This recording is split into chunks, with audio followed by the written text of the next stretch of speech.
Mnogima je prva asocijacija na taj sport striptiz bar, ali ono u što se ovo plesanje pretvorilo nije ni blizu toga. Reći ćemo vam samo da je jedna od zvijezdi ove discipline majka trojki i to na pragu 40. Kad je vidite, reći ćete nema šanse. Marija Pajić. Dama na ulici, domaćica u kuhinji, a kad se upale svjetla reflektora, itekakva plesačica. Vremena u kojima se ples na šipci veže isključivo u striptiz barove odavno su iza nas, jer ove žene majke kraljice sa šipkom barataju jednako dobro kao i s kuhačom. Što više, ove samosvjesne i snažne žene svoju ljubav prema popularnom senzualnom sportu pokazuju i na natjecanjima. Jedan takav održan je i u samom centru Zagreba, okupivši creme de la creme europske pole dance scene. Obitelj prihvaća?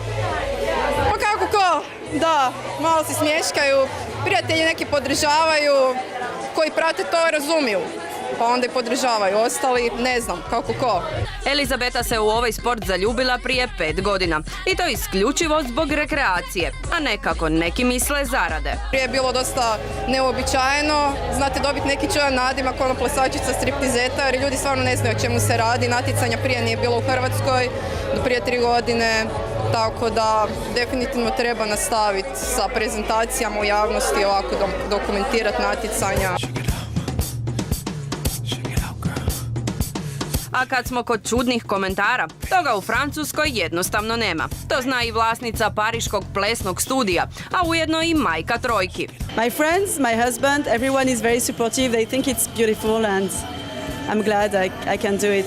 6 godina nastupanja u pariškom Crazy Horseu ovoj 37-godišnjoj majci izgradilo je itekakvo samopouzdanje, a jedan nastup promijenio joj je život. Naime, plešući na šanku, dogodila joj se i ljubav. He came to see the show all the time and that's how we met.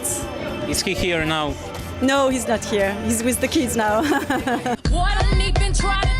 Predstavnica Belgije, ujedno i pobjednica ovog natjecanja, bavljanje plesom oko šipke shvaća itekako ozbiljno.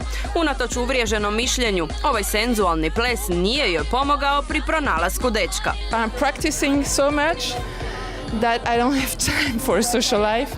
So it's harder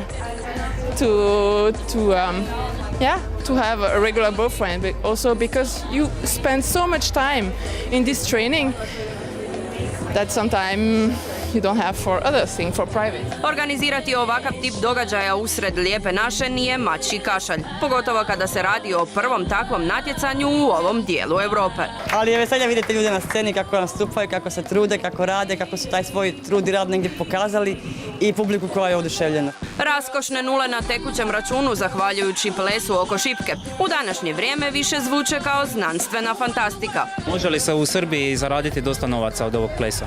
Dosta ne može, stvarno ne može, ali ja sam instruktor, imam svoj studio, okej.